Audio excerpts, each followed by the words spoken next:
Hello বন্ধুরা, কেমন আছো তোমরা সবাই? আশা করছি সবাই খুবই ভালো আছো। আমিও কিন্তু বেশ ভালো আছি। আমি রিয়া, আমার নতুন আরও একটি ব্লগে তোমাদের সকলকে জানাই অনেক অনেক স্বাগত, অনেক অনেক ভালোবাসা।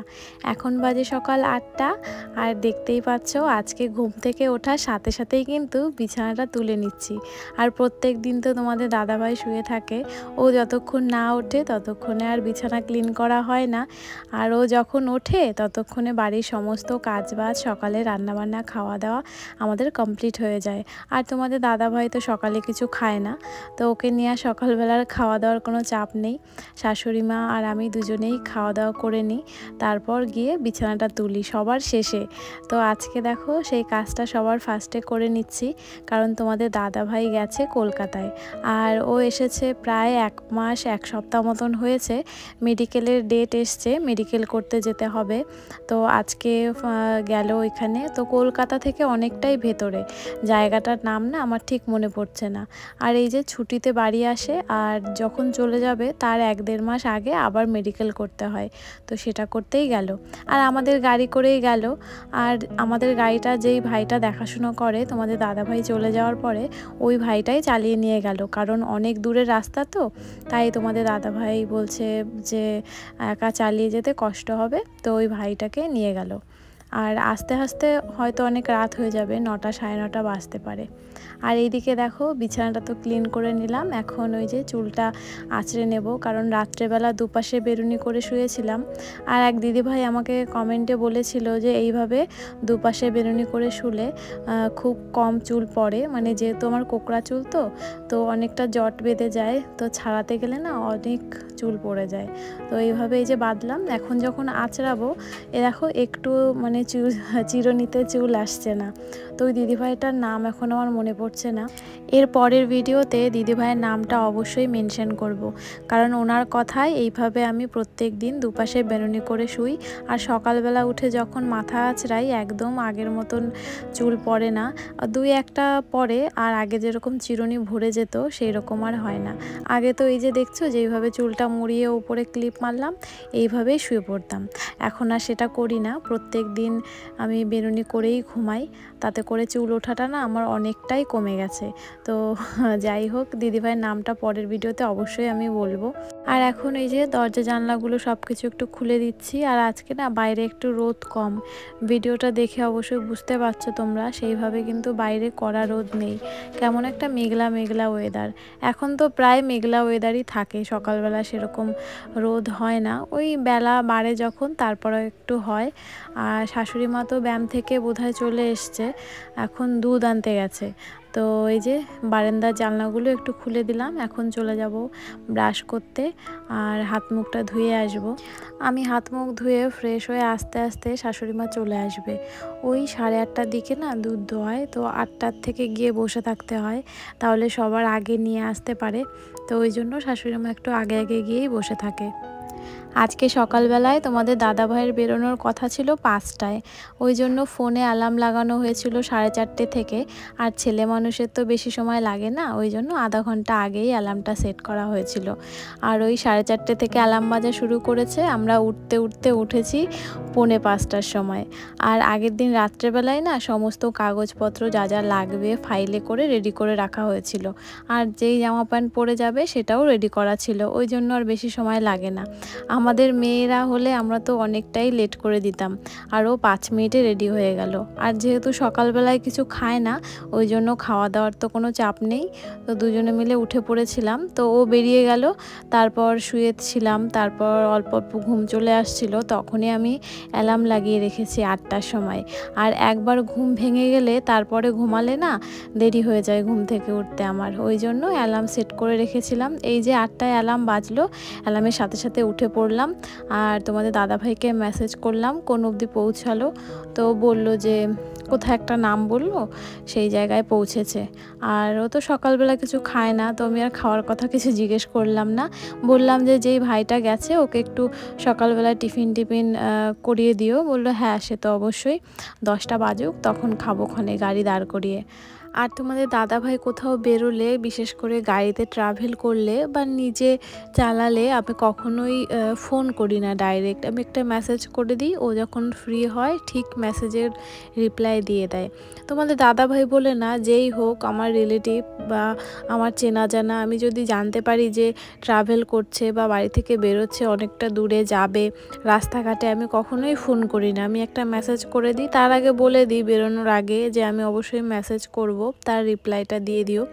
তো সেই রকমভাবেই করি, কেননা আমার ডাইরেক্ট ফোন করতে না কেমন একটা লাগে, যে কি পরিস্থিতিতে আছে, ফোনটা কোথায় আছে, মানে কোনো সমস্যা হয় নাকি আমার ফোনের জন্য। রাস্তাঘাটে অনেক রকম চিন্তা হয়, বুঝলে তো। মানে আমার পার্সোনালি এরকম হয়, কার কী হয় আমি জানি না। তো আমি রাস্তাঘাটে কেউ বেরোলে আমি ফোন করি না, আমার মা হোক, বাবা হোক, ভাই হোক, যে কোনো পরিচিত কেউ হোক, মানে খুব দরকার না হলে আমি ফোন করি না। তো যাই হোক, এইদিকে হাত মুখ ধুয়ে ফ্রেশ হয়ে চলে আসলাম, দেখলেই তো। আর ওই রাস্তার দিকে একটু তাকাচ্ছিলাম, তখন দেখি শাশুড়ি মা আসে নাকি, এখনও আসছে না। তো একটু স্কিন কেয়ার করে নিলাম, আর তোমাদের সাথে তো আমার স্কিন কেয়ার রুটিন শেয়ার করেছি। আর আগের দিন একটা পার্সেল আসলো না বডি কেয়ারের, সেগুলো তো তোমাদের সাথে শেয়ার করলাম। তোমরা যারা দেখোনি দেখে নিতে পারো এর আগের ভিডিওটা। আর স্কিন কেয়ারের কিছু প্রোডাক্ট অর্ডার করেছি, ওগুলো এখনও আসেনি, দেখি কবে আসে, অবশ্যই তোমাদের সাথে শেয়ার করব। আর ওইদিকে শাশুড়ি মা দুধ নিয়ে চলেও এসেছে, আর ওনার আসার সাথে সাথেই চায়ের জলটা বসিয়ে দিলাম। আর তোমরা যারা আমার ভিডিও আগে পরে দেখেছো বা দেখো, তারা তো জানোই চা কিন্তু সেই রকমভাবে আমি ভালো খাই না। ওই অনেক দিন পরে একটু ইচ্ছা করলো, তখন খেলাম শখ বিশেষ, বা বাড়িতে লোকজন আসলো, সবাই মিলে একটু দুধ চা করা হলো, সবার সঙ্গে বসে একটু খেলাম, ব্যাস। তা বাদে আমার এরকম কোনো নেশা নেই, আর নেশা করতেও চাই না। আর তার থেকে বেশি ভয় পাই এই লিকার চা খেলে না দাঁত কালো হয়ে যায়। তো এক সপ্তাহ তুমি চা খেয়ে দেখবে কেমন কালো হয়ে যায়, যারা খাও তারা তো জানোই যে কীরকম পরিমাণে কালো হয়ে যায় দাঁতগুলো। আমার একটা বান্ধবী আছে, ও রেগুলার চা খায়, দিনে 2-3 বার তো খাবেই। তো হঠাৎ করেই দেখছে যে দাঁতগুলো একটু কালো কালো হয়ে যাচ্ছে। তো আমি ওকে বললাম যে চা ছাড়তে, ও তো ছাড়তেই পারবে না, বলছে চায়ের নেশা ছাড়া যায় না। এরকম অনেকেরই আছে যে ভীষণ পরিমাণে চা খায়। চা কিন্তু একটা নেশা জাতীয় কি বলবো খাবার, যেটা মানে রেগুলার খেতে খেতে অভ্যেস হয়ে যায়, চট করে কিন্তু ছাড়া যায় না। আর বিশেষ করে সকালবেলা উঠে খালি পেটে চা খাওয়া না একদমই ভালো না। এতে পেটের মধ্যে অনেক গ্যাসের সৃষ্টি হয়। তো এটা বয়স্ক মানুষদের কে বোঝাতে যায় বলো, তুমি একরকম বুঝবে, সে অন্যরকম বুঝবে। হ্যাঁ, তাই কাউকে কিছু বলে লাভ নেই, যার যেরকম ইচ্ছা সে সেরকম খাবে। আর এইদিকে দেখো, শাশুড়ি মাকে চাটা দিয়ে চলে এসেছি আটা মাখতে। আর যবে থেকে আমরা দুধ নেওয়া স্টার্ট করেছি, তবে থেকেই সকালবেলায় প্রায় আমাদের সেম মেনুই থাকে, দুধ আর রুটি। আর তোমাদের দাদাভাই যদি সকালবেলা কিছু খেত, তখন আলাদা করে আবার সবজি করা যেত। দুজনের জন্য আর কি বা সবজি করব, আমাদের তো দুধ রুটি হলেই হয়ে যায়। আর দুপুরবেলা তরকারি রান্না হয়, সেটাই রাতের জন্য তুলে রাখা হয়। আর এই দেখো, তোমাদের সাথে কথা বলতে বলতে আটা বেলাও হয়ে গেল, আর এদিকে শাশুড়ি মার ভাজাও হয়ে গেল। এইটা লাস্ট রুটি, তো ভাবলাম একটু কেমন ফুলছে তোমাদের সাথে শেয়ার করি। এর আগের রুটিগুলো না খুব ভালো ফুলেছে। তো শাশুড়ি মা বললো যে ভিডিও যদি করো দেখো কত ভালো ফুলছে। এগুলো সব ফুলেছে, এই লাস্ট রুটিটা এসে আর ফুলছে না। এই ক্যামেরা অন করলাম আর ফুললো না, দেখো। আর এইদিকে দুধ তো গরম হয়ে গেছে, আর ওদিকে রুটিও হয়ে গেছে সব কটা। এবার আমরা খাওয়া দাওয়া করব। আর তোমাদের দাদাভাইকে ফোন করেছিলাম, কোন অবধি পৌঁছালো জিজ্ঞাসা করলাম। আমি ফোন করিনি, ওই ফোন করেছে, আমি মেসেজ করে দিয়েছিলাম। আর এখনও পর্যন্ত কোথাও দাঁড়ায়নি। 10টা বাজলে কোনো একটা ধাবা বা হোটেল কোথাও দাঁড়িয়ে কিছু একটা ওই ভাইটাকে খেয়ে নেবে। আর তোমাদের দাদাভাই তো সকালবেলা কিছু খাবে না, আর মেডিকেল করতে যাচ্ছে যেহেতু খালি পেটেই যেতে হবে। তো এই যে শাশুড়ি মা আর আমি দুজনে বসে গেলাম দুধ রুটি খেতে। তো চলো খাওয়া দাওয়া করে নিই, তোমরা দেখতে থাকো।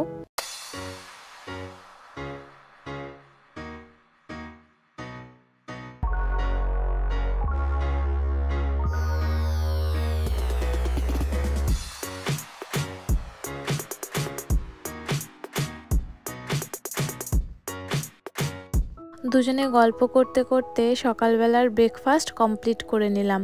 এরপরে তো ঘরের কাজবাজ শুরু করতে হবে।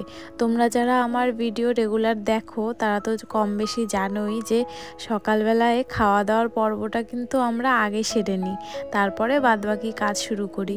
এই যে এখন সবার ফার্স্টে চলে আসলাম রান্নাঘরে, চালটা ভিজিয়ে নিচ্ছি। আর এইভাবে চাল ভিজিয়ে রান্না করলে সময়টাও কিন্তু কম লাগে। আর আমাদের বাড়িতেও দুপুরবেলা উনুনে রান্না হয়, সকাল বিকেল রুটি হয়, সেটা গ্যাসে করা হয়। আর দুপুরের রান্নাটা উনুনেই হয়, মানে কাঠের জালে হয়। তোমরা যারা গ্যাসে রান্না করো রেগুলার, এইভাবে চাল ভিজিয়ে রান্না করে দেখবে, তোমাদের সময়টাও কম লাগবে, তাতে করে গ্যাসটাও কিন্তু অনেকটাই সাশ্রয় হবে। কি বলো তো, আমরা মধ্যবিত্ত পরিবারের মানুষ, তো কিসে কোন দিকে কি করলে সাশ্রয় হবে সেটা কিন্তু আমাদের একটু দেখতে হয়, সেইভাবেই চলার চেষ্টা করি। আর এইদিকে তোমাদের সঙ্গে কথা বলতে বলতে ঘরের কাজবাজও কিন্তু শুরু করে দিয়েছি। আর আজকে তো ঘুম থেকে ওঠার সাথে সাথেই বিছানাটা ক্লিন করে নিয়েছি, তোমরা তো দেখলেই। ওই কাজটা না সবার লাস্টে করি আমি, হ্যাঁ, তো আজকে সেটা আগেই করে নিলাম। আর এই যে ঘরদোর ঝাড়ু দিয়ে নেব, বাকি কাজবাজগুলো করব। তো চলো তোমরা দেখতে থাকো, সাথে থাকো।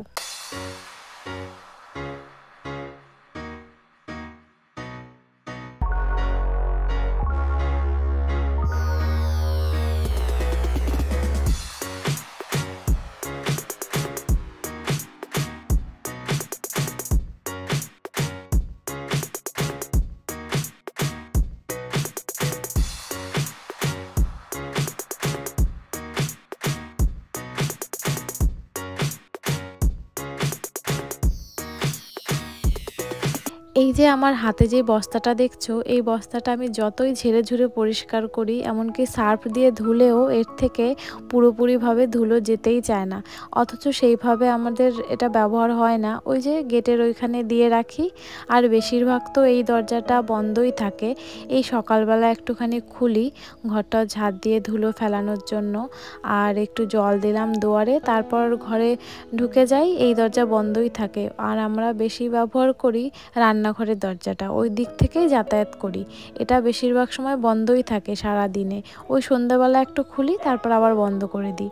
তো তাও এই বস্তাটা এত পরিমাণে নোংরা হয়, কোনোদিনও এর থেকে পুরোপুরিভাবে ধুলো নির্মূল হয়নি, আর মনে হয় হবেও না। তো যাই হোক, তোমাদের সাথে কথা বলতে বলতে ঘরের কাজবাজ করে নিলাম, ঘরটা ঝাড় দিয়ে দুয়ারে জল দিয়ে নিলাম। আর এখন চলে আসলাম রান্নাঘরে। আগের দিন লাউ এনেছিল, তো অর্ধেকটা রেখে দিয়েছিলাম, আর অর্ধেকটা এই যে এখন কাটবো। তো চলো সবজি কেটে নিই।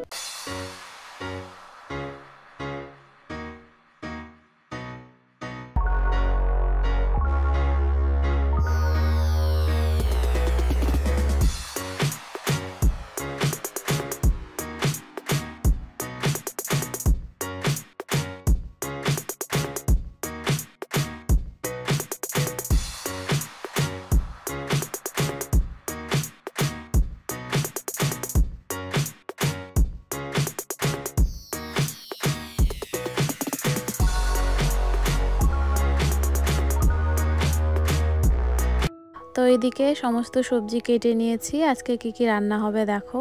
এখানে আছে বেগুন, টমেটো, আলু আর লঙ্কা, আর ডিম রান্না হবে বেগুন আলু দিয়ে।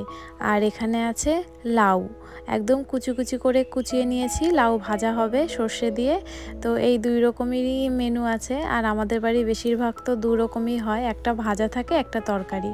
বেশি পদ আমাদের বাড়িতে কেউ খেতে পারে না, তো সেইভাবেই রান্নাবান্না হয়। আর এখানে দেখো শিলনোড়ায় আমি একটু আদা আর একটু জিরে বেটে নিয়েছি তরকারির জন্য। আর ডিমটা আজকে সিম্পলভাবে রান্না হবে, কোনো রকম মশলা দিয়ে না। তো তারই প্রিপারেশন চলছে।